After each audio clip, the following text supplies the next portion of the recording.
Quick upgrade for the Land Cruiser: interior lights. One of the original bulbs was already missing, and the old halogen bulbs were pretty outdated anyway, so I decided to swap both of them for LEDs.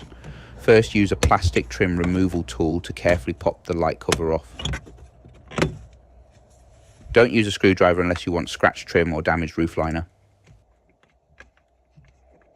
Once the cover's off, remove the old bulbs and fit the new LED replacements.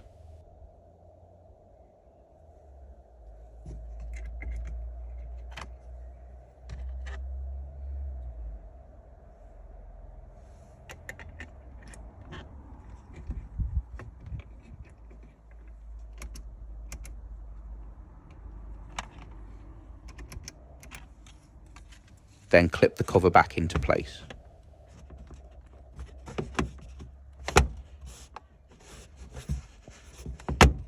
Simple job, but it gives you much brighter lighting and a much cleaner look inside the cabin.